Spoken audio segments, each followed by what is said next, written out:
السلام علیکم لو جی بڑی دلچسپ گل تھوڑے نال کراں تے فائلر تے نان فائلر دا اتنا شور مچ گیا ہے کہ ہن لگ رہا ہے کہ فائلر جنت جان گے اور نان فائلر دوزخ وچ یا فائلر دی شادی ہوئے گی نان فائلر دی شادی نہیں ہوئے گی. ہر چیز فائلر نان فائلر دے تے لاتی ہے. بینک دا لون قرضہ گڈی ہر چیز filer non filer non filer. پھر بھی انہیں تو کوئی فائلر کوئی بھی نہیں آ رہا. پتہ ہے تانوں بے شک جو مرضی کر دیں نا پابندیاں لا دیں انہیں تو کوئی فائلر نہیں آنا. سر جی بات یہ ہے کہ ابھی یہ علی پرویز صاحب جو ہیں وزیر مملکت خزانہ والے، ایک تو وزیر خزانہ ہے نا ہمارے، یہ کیا نام ہے ان کا، اورنگزیب صاحب، یہ وزیر مملکت ہیں علی پرویز، اس کو بھی وزیر خزانہ ہی سمجھے. اس نے کہا جی ہم نے آئی ایم ایف کی ساری شرائط مان لی ہیں، اب امید ہے کہ وہ ہمیں جناب 6 ارب ڈالر دے دے گا. پہلے یہ کہہ رہے ہیں کہ ہمیں اس سے جان چھڑانی چاہیے.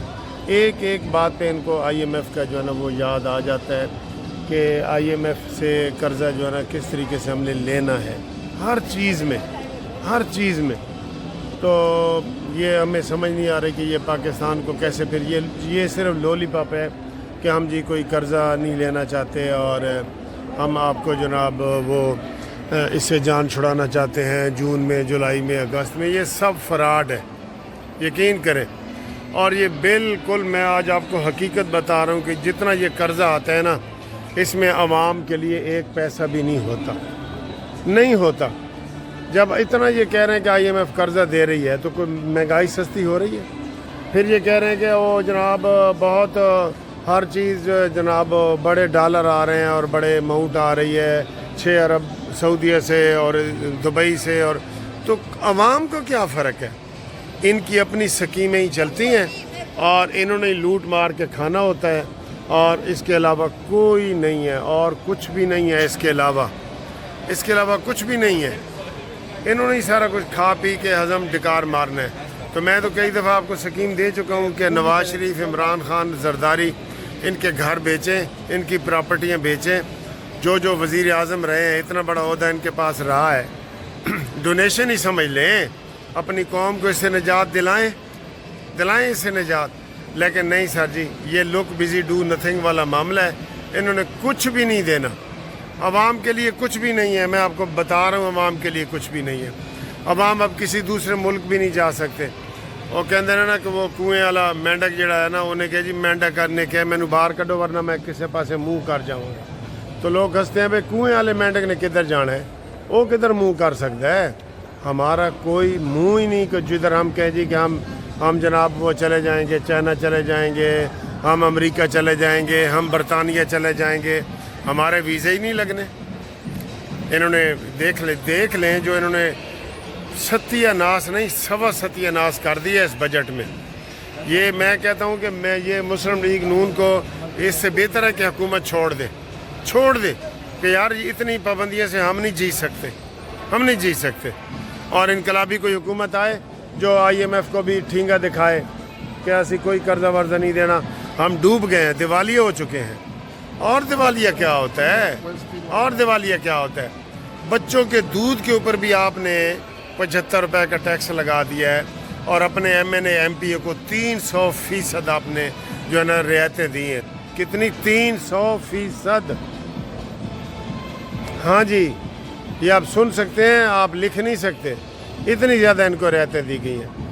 بڑا افسوس ہوتا ہے، یقین کرو. باہر ہم یہ ساری چیزیں دیکھتے ہیں، یہ کرو فار اور یہ رونقیں اور یہ ساری چیزیں ہم دیکھتے ہیں باہر، تو ہم کہتے ہیں کہ کاش ہمارے ملک میں بھی ایسے ہی ہوتا، سارا کچھ ایسے ہی ہوتا. لیکن نہیں سر، یہ کاش جو ہے نا یہ کاش ہی رہے گا. عملی جامہ یہ ہم ادھر نہیں پہنا سکتے بالکل، کیونکہ انہوں نے کوئی پالیسی نہیں شروع کی کہ چلیں جی اب پالیسی شروع ہو گئی ہے. پہلے گیئر لگ چکا ہے، اس کے بعد دوسرا گیئر لگے گا، تیسرا اور پھر چوتھے گیئر میں گاڑی آ جائے گی. آج وہ ایم کیو ایم کے خالد مقبول صدیقی انہوں نے کہا جی کہ ہمارا یہ سارا خطہ ترقی کر رہا ہے. آج کسی نے مجھے افغانستان کا بھیجا ہے کہ جی ان کی جو ایئر لائن ہے وہ اتنے پیسے کما رہی ہے، انڈیا کی ایئر لائن اتنے پیسے کما رہی ہے، ایران کی کما رہی ہے. اور ہماری خسارے میں جا رہی ہے، ہر چیز خسارے میں، کوئی سیٹ نہیں ملتی۔ ریلوے میں آپ چلے جائیں آج چیک کرنے کے لیے، آپ کو سیٹ نہیں ملے گی، تو پھر خسارہ کس چیز کا؟ پی آئی اے چلے جائیں، میں آپ کو یقین دلاتا ہوں، جو ایک دفعہ پی آئی اے چلی تھی چھوٹے شہروں میں، میاں والی میں سیٹ کے لیے گیا، انہوں نے کہا جی کوئی سیٹ نہیں ہے۔ میں بک کرانے کی کوشش کی نا ٹیلی فون پہ، انہوں نے کہا کوئی سیٹ نہیں ہے۔ اب یہ میری بات سن لیں، وہ 22 سیٹوں والا جہاز تھا چھوٹا، انہوں نے کہا جی کوئی سیٹ نہیں ہے، رسک پہ آنا ہے تو ایسے چانس ٹکٹ اسے کہتے ہیں، اس پہ آ جائیں۔ میں وہاں گیا، قسم خدا کی وہاں پہ 3 مسافر بس، سارا جہاز خالی۔ بعد میں انہوں نے بتایا کہ جناب ہمارے یہ جو پی آئی اے کا عملہ میاں والی میں بیٹھا ہے نا، وہ کہتا ہے جلد سے جلد یہ سکیم فیل ہو تاکہ ہماری میاں والی سے جان چھوٹے اور ہم اسلام آباد اور لاہور ہماری ڈیوٹی لگے۔ پی آئی اے کا سٹاف یہ اس طرح کی بےایمانیاں کر کے انہوں نے ملک کو تباہ کیا ہوا ہے۔ ان کو بالکل یہ ٹھیکے پہ دے دیں ملک چائنا کو، انشاءاللہ تعالی ہمارا ملک ترقی کر جائے گا، ہمارے اپنے پاس بھی رہے گا۔ اس کے لیے بھی میرے خیال مہم چلانی پڑے گی۔ یہ حال انہوں نے کر دی ہے، کم از کم یہ تو دیکھیں بھی ایک آدمی کی 20,000 تنخواہ ہے اور آپ اس کو 54,000 روپے کا بل بھیج رہے ہیں، وہ لیٹ بھی جائے سڑک پہ، بھیک بھی مانگنے لگ جائے، وہ بل نہیں دے سکتا۔ تو اس کا کوئی کرائٹیریا ان کے پاس نہیں ہے، ہر چیز کمپیوٹرائز انہوں نے کی ہوئی ہے، تو اس کو چیک کریں۔ بہت افسوس ہوتا ہے سر جی، بہت افسوس ہوتا ہے، یقین کریں بہت افسوس ہوتا ہے۔ تو یہ جو ہے کبھی بھی نہیں سدھریں گے سر جی، اس لیے میں نے آج نواز شریف صاحب کو ڈائریکٹ کہہ دیا ہے کہ چپ کا روزہ توڑو، اگر ملک کو کچھ بنانے آئے ہو نا تو کرو، لیکن ادھر لندن میں افواہیں ہیں کہ نواز شریف واپس آ رہے ہیں۔ میں آپ کو بتا رہا ہوں، میرا اٹھنا بیٹھنا سارے مسلم لیگ والے ورکرز کے ساتھ ہے، دوستوں کے ساتھ ہے۔ لندن میں افواہیں ہیں کہ نواز شریف واپس آ رہا ہے لندن، وہ پہلے بھی آنا چاہ رہا تھا تو اس کو روکا گیا ہے طاقتور اداروں کی طرف سے کہ آپ ابھی نہ جائیں۔ یہ پہلے جب عمرے وغیرہ کا پروگرام بنا تھا نا، پھر لندن انہوں نے آنا تھا، لندن میں ساری تیاریاں مکمل ہو گئی تھی، تو وہ کہہ رہے ہیں جی کہ جناب اب عمرہ بھی انہوں نے پھر کینسل کر دیا، یاد ہے نا آپ کو۔ ادھر لندن میں سارے لوگ کہہ رہے ہیں کہ نواز شریف آنا چاہتا ہے، اس کو ابھی طاقتور حلقے آنے نہیں دے رہے، تو وہ آ رہا ہے، واپس آ رہا ہے، بس آ رہا ہے، بس اللہ ہی مالک ہے سر، ٹھیک ہے۔ اور اس کے بعد جناب علی یہ ہم آپ کو بتاتے ہیں، جو میں تھوڑی سی وزٹ کر رہا ہوں، یہ بھی پلیز دیکھ لیں، ٹھیک ہے۔ اور افسوس ہے یہ تھوڑے سے خوش بھی ہو جائیں سر۔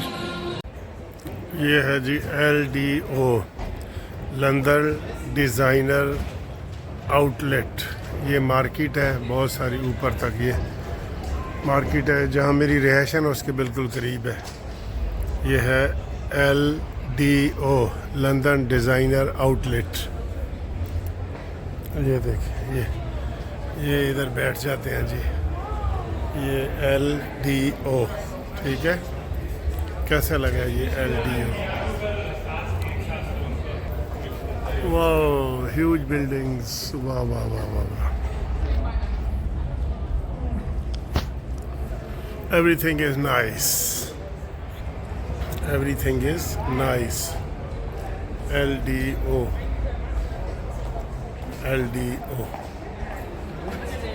Lahore development organization